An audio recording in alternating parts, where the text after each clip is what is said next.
You ever get really, truly curious? Not about normal stuff like space or history. I mean the dark stuff. The kind of curiosity that whispers late at night when you're alone, asking questions you know you shouldn't. Like, what if asterisk? What if you pushed past that line everyone just accepts? I did. I let that curiosity pull me down a path I never imagined existed, toward a taste I can never forget, no matter how hard I try. I should have thrown it away. Any normal person would have. Who sends invitations like that? No name, no contact, just a time, a date, and an address for a place I'd never heard of, in a part of town people generally avoided after dark. I tried looking it up online, the address, any hint of this exclusive dining experience. Nothing. Absolutely zero footprint. It was like the place didn't exist until the date specified on the card. That should have been enough to scare me off, right? The night came faster than I expected. I told myself it was just an adventure, something weird to maybe tell friends about later, omitting the truly strange parts. Liar. I knew, deep down, this wasn't some quirky pop-up restaurant. The address led me down streets I didn't recognize, streetlights becoming fewer and farther between. The building itself was anonymous, brick-faced, maybe an old warehouse or defunct business, wedged between two other derelict structures. The door didn't swing open. It slid inwards with a low, unsettling groan revealing darkness beyond. A figure stepped into the threshold, silhouetted against whatever dim light source was inside. It was a man, tall and impeccably dressed in a dark suit that seemed to absorb the surrounding gloom. He didn't look like a bouncer or security. He looked composed, too composed. "Mr. Davis?" he asked, his voice smooth, cultured, yet completely devoid of warmth.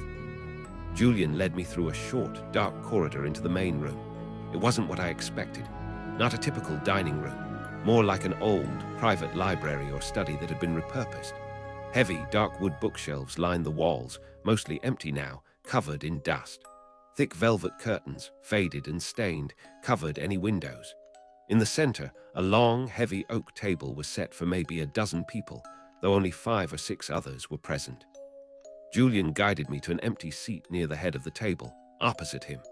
Sitting down, the heavy chair scraped loudly against the floor, making me wince in the oppressive silence. Still, no one reacted overtly, though I felt a few pairs of eyes slide towards me momentarily before returning to their quiet contemplation. A small plate was already set before me, containing, well, I wasn't sure what it was.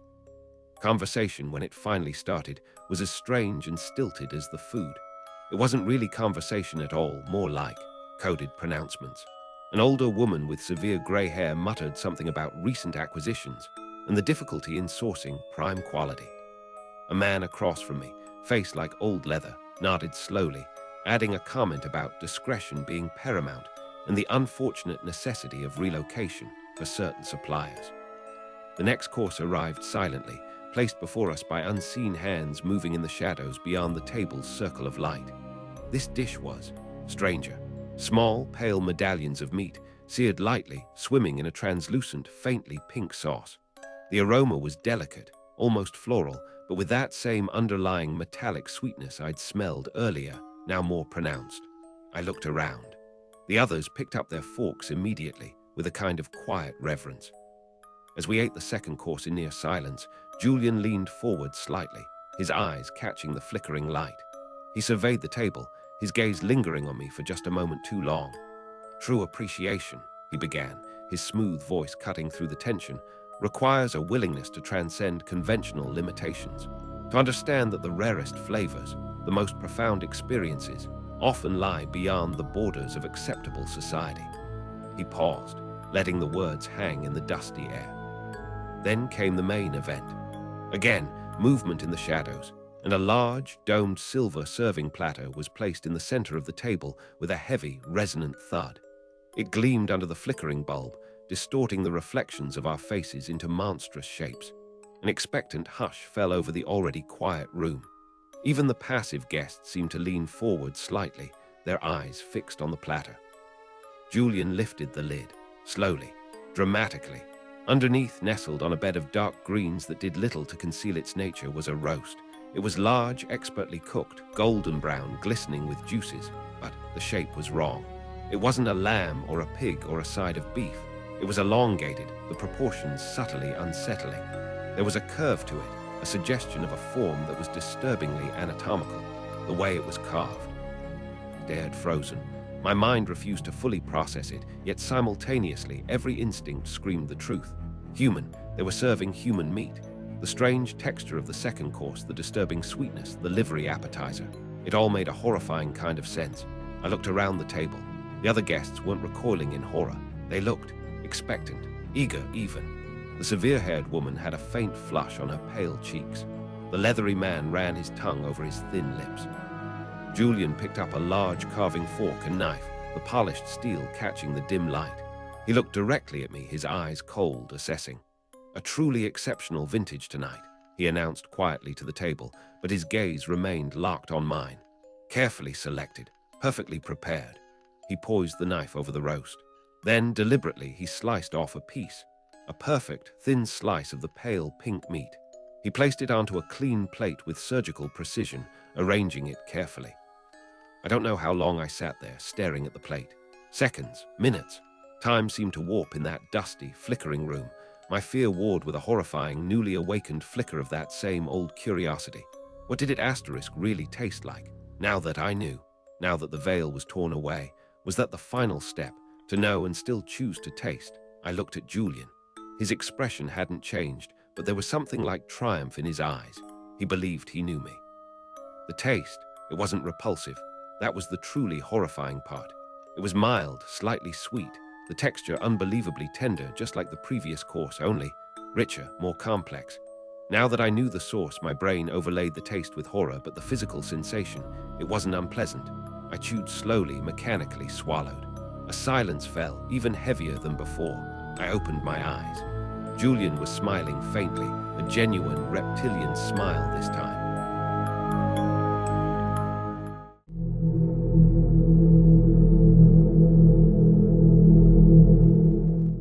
You ever get that feeling? Like something's fundamentally wrong, even when everything looks fine on the surface. It started for me with an email, thick digital paper, fancy script font, the whole 9 yards. An invitation. Said it was from my great-aunt Clara and Uncle Arthur, distant relatives I hadn't seen since I was maybe 5, lived way out in the sticks. They were throwing a belated inheritance celebration dinner. The manor felt generous. It was huge, yeah, but decrepit, like a rotting Gothic tooth stabbing out of the overgrown woods. Paint peeling, shutters hanging crooked, weeds choking the gravel driveway my little sedan bumped along. It looked less like a home and more like a place things went to die. But the weird part, lights blazed in almost every window, warm yellow rectangles against the encroaching twilight. The door creaked open before I even knocked. Standing there was, well, he must have been Uncle Arthur. Tall, rail-thin, in a ridiculously outdated tuxedo that looked like it might disintegrate if he moved too fast. His face was all sharp angles and shadows, dominated by this massive, fixed grin that didn't reach his eyes. Those eyes, pale, watery, darting around like trapped birds. "Alexander, right on time," he boomed, his voice way too loud for the echoing foyer. Aunt Clara emerged from a shadowed archway, looking like a brittle porcelain doll someone had left in the attic too long. She was tiny, draped in black lace, her face powdered ghost white, ruby red lipstick painted in a severe Cupid's bow. Her smile was just as fixed, just as artificial as Arthur's. "Alexander, dear boy," she cooed, her voice thin like cracking ice. "Such a pleasure you could join our little gathering." She didn't offer a hug, just sort of glided closer, peering at me intently. Arthur poured me a drink. It was thick, dark red, almost syrupy, served in a heavy crystal glass. "Our own special vintage," he announced proudly, handing it to me. "Family recipe." It smelled vaguely of berries, but also metallic, like the air outside. I took a tiny, hesitant sip. It was surprisingly sweet, almost cloying, with a weird, iron-like aftertaste that coated my tongue. "Dinner is served," Clara trilled suddenly, clapping her skeletal hands together. The sound was sharp, startling in the tense quiet. Everyone rose in unison like puppets pulled by the same string and began drifting towards another archway. There was no chatter, no anticipation, just this silent, almost solemn procession. Arthur put a cold hand on my back, gently steering me along. "You'll adore the main course, Alexander. It's a local specialty, very fresh." Arthur stood up, tapping his glass with a silver knife. The chime echoed unnervingly. "To family," he declared, raising his glass. "To tradition, and to our dear Alexander joining us for this momentous occasion." Everyone raised their glass, murmuring to Alexander, their voices soft, almost liturgical. I forced myself to raise mine, the thick red liquid sloshing near the rim. My hand was shaking. Clara smiled sweetly. "Arthur, dear, perhaps it's time for the unveiling." With a theatrical flourish, Arthur lifted the silver dome. I think I actually stopped breathing. Underneath wasn't a roast pig or a pheasant or anything remotely normal. It was, well, it was a roast. Large, glistening brown to perfection under the candlelight. But the shape, it was undeniably, horrifyingly humanoid. A torso, roasted, skinned, expertly prepared, garnished with herbs around the edges, like something out of a medieval cookbook illustration from hell. "Wrong," I stammered, scrambling further back, tripping over my chair leg. "Wrong, that's a asterisk person asterisk." My voice cracked, shrill with panic. Absolute silence greeted my outburst. Then Clara let out a tinkling little laugh like wind chimes made of bone. "Oh, Alexander," she said, dabbing her thin lips with a napkin. "Don't be so dramatic. Of course it is. Where did you asterisk think Jeffrey went?" Jeffrey? Who the hell was Jeffrey? Then it hit me. I crashed through the archway into the drawing room, stumbling on a threadbare rug. Behind me I heard the scraping of chairs, calm footsteps. They weren't rushing. They didn't need to. They knew the house. I didn't. "Alexander, really?" Arthur's voice echoed behind me, tinged with that same false disappointment. "Leaving before dessert." Clara made her special ladyfingers. The grotesque double entendre spurred me faster. I lunged for the foyer, the massive front door my only goal. Now, Alexander. No need for such haste."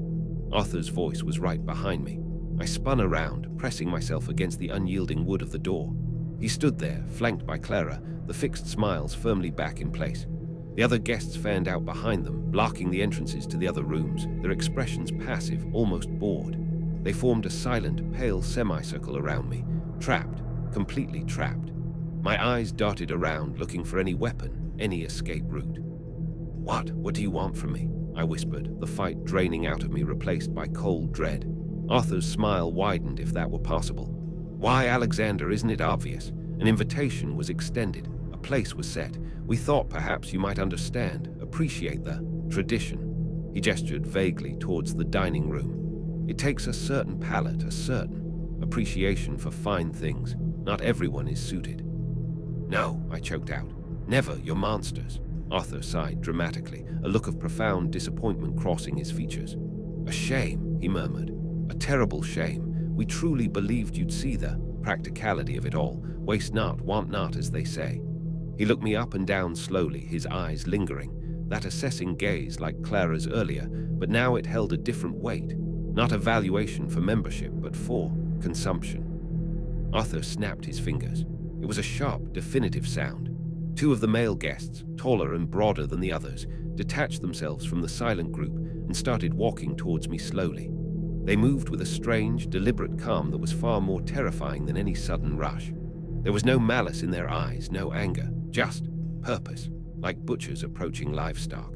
I pressed myself harder against the door, frantically looking left and right, my breath coming in ragged gasps.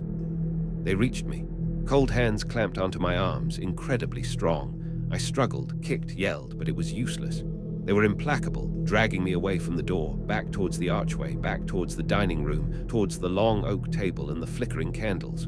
Arthur patted my cheek as they pulled me past him. "Don't fret, Alexander," he crooned, his voice sickeningly gentle. "Waste not, want not. You'll be part of the family soon enough, in a manner of speaking."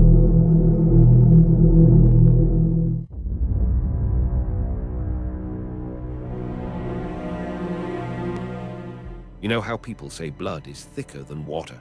My family. Well, they took that a little too literally. I hadn't seen the Abernathy side since I was maybe 5, shipped off to boarding schools after my parents died. Then the letter arrived. Great Aunt Morwen passed, left me the ancestral pile of bricks way out in marsh country. Against my better judgment, maybe driven by some morbid curiosity I didn't understand, I packed a bag. Inside, it was worse. Dark wood, thick dust motes dancing in the few beams of light piercing grimy windows.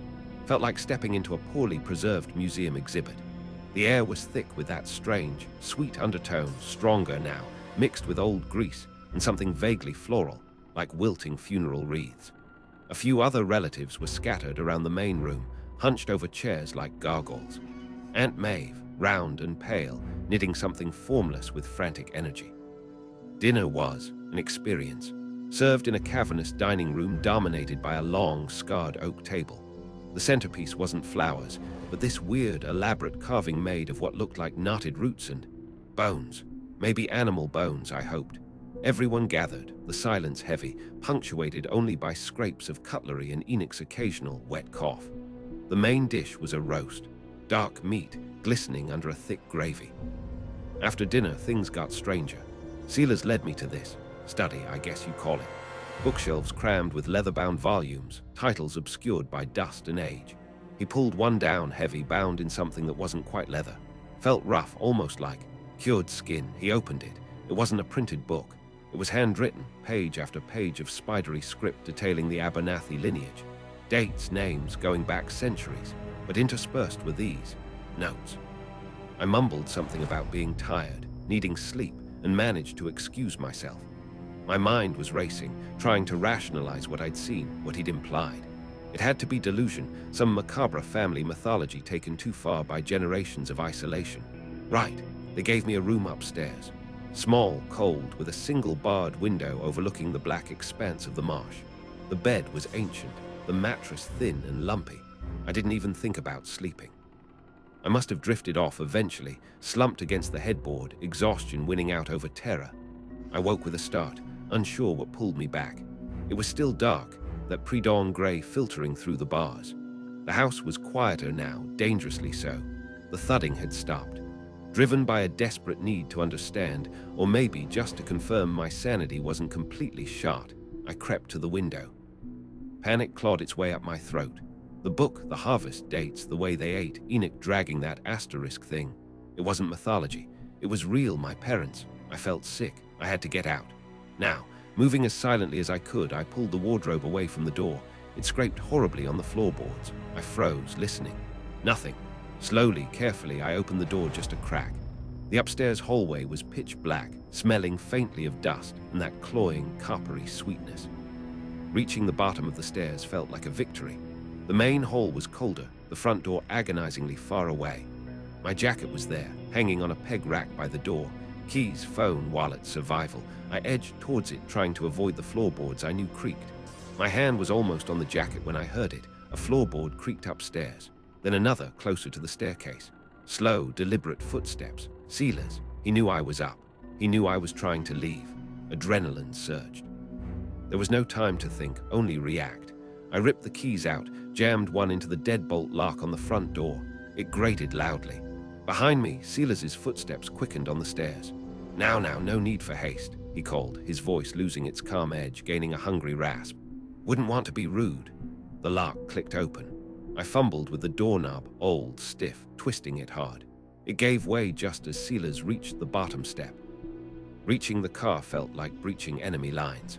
I fumbled the key into the ignition, my hands shaking so badly I almost dropped them. The engine sputtered, coughed, then thankfully roared to life. Through the mud-streaked rearview mirror I saw them coming. Silas, Maeve, Enoch, moving with unnatural speed across the sodden ground, their faces pale blurs in the gloom. They weren't running like normal people. It was more like loping, predatory. I drove for hours, fueled purely by adrenaline and terror, not stopping until I hit the main highway and saw the blessed, mundane sight of gas station signs and chain restaurants. The sun was properly up now, but it didn't feel warm. I pulled over at a rest stop, engine idling, hands still shaking. I just sat there for a long time trying to process. The book, the harvest, the way they looked at me, the taste of that dinner. Oh God, the dinner. Back in my apartment, surrounded by concrete and noise, the farmhouse felt like a nightmare receding. I locked the door, bolted it, checked the windows. Ridiculous, I knew. They were hours away, but the feeling of being watched lingered. I tried to sleep, but every creak of the building sounded like footsteps outside my door. Every siren seemed to be coming for me. Food was impossible. The thought of meat, any meat, made me nauseous. For days, I lived on crackers and water, jumping at shadows, avoiding mirrors. The dreams were always the same. I was back at the Abernathy table, but I wasn't scared. I was hungry, starving, and the roast was there, steaming, glistening. Sealers, Maeve, Enoch, they were smiling, nodding encouragingly. And I'd eat, gorge myself, ripping at the meat with my bare hands, the taste incredibly, obscenely good. I'd wake up sweating, heart pounding, the phantom taste still strong in my mouth, a wave of self-disgust washing over me. Last week, something happened. I was heating up some soup, the only thing I could stomach lately. My neighbor, Mrs. Gable from 3B, knocked on the door. She's this sweet old lady, always brings me mail when I forget it. We chatted for a minute standing in the hallway, and as she turned to leave, I noticed her arm, the thin, papery skin, the blue veins close to the surface, and for a split second an image flashed through my mind, unbidden, horrifyingly clear, her arm section prepared. So yeah, that's where I am now, talking to you. Well, talking into this microphone, I guess. Because who else could I tell? The police? What would I say? My estranged cannibal family served me something weird, and now I occasionally think about eating my neighbors. They'd lock me up. Maybe they should. I haven't left the apartment in 3 days. I threw out all the food except canned beans. But the hunger, it's different now. It's patient. It waits.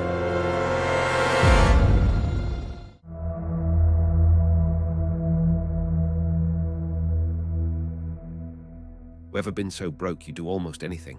I mean, stomach crumbling, eviction notice on the door kind of broke. That was me last fall, scrolling through those sketchy online job boards, the ones where half the ads feel like scams or worse. Then I saw it. Delivery driver needed. Rural route. Excellent pay. Discretion essential. No questions asked. That last part should have been a red flag the size of a billboard, right? But the pay they listed, man, it was more than triple any legit delivery gig. The house wasn't really a house. More like a small, crumbling mansion swallowed by overgrown trees and creeping ivy, miles from anywhere. Looked like something out of a gothic horror flick.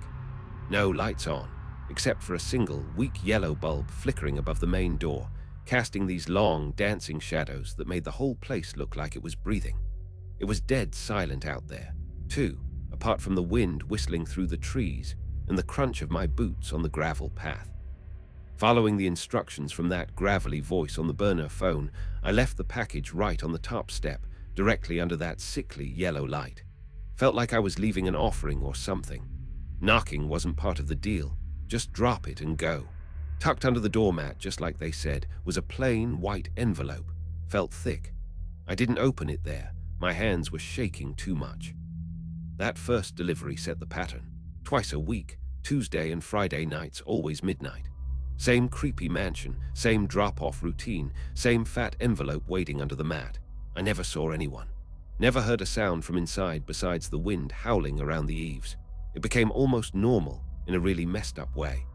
Drive out there, heart pounding, drop the cold, heavy package, grab the cash, peel out. I stopped wondering too much about what I was delivering. It was maybe the 5th or 6th delivery when I first noticed the smell properly. It had been there before, that faint metallic tang in the air around the mansion, but this time it was coming from the package itself. I was carrying it up the gravel path, and the wind shifted just right. It hit me full force, coppery, almost like old pennies, but underneath there was something else. Something thick, slightly sweet, and deeply unpleasant, like raw meat left out a bit too long. A couple of weeks later, something else happened that cranked the creep factor way up. It had rained heavily earlier that day, and the ground was still soaked. As I walked up the path, my flashlight beam slid across the stone steps leading to the porch. Right there, near where I always left the package, was a dark stain. It was irregular, smeared, like someone had tried to quickly scrub something away, but hadn't done a great job. It looked disturbingly like dried blood. The very next delivery, things got worse. The package felt different, still cold, still heavy, but damp.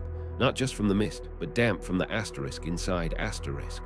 As I hefted it out of the trunk, my glove brushed against a corner where the butcher paper had gotten soggy. A dark, viscous liquid was slowly seeping through. It wasn't dripping fast, more like oozing. It was thick, dark red, almost black in the dim light from my trunk. I couldn't sleep that night, or the next. The smell, the stain, the leak, it all added up to something unthinkable. I started spending hours online, Not looking for jobs anymore, but searching local news archives, missing persons databases for the county surrounding areas. Any unsolved disappearances, any reports of bodies found in the woods, anything. Found a few missing hikers, a couple of runaways over the past year, but nothing concrete, nothing that screamed serial killer. The next scheduled delivery night arrived. Tuesday. I almost didn't go.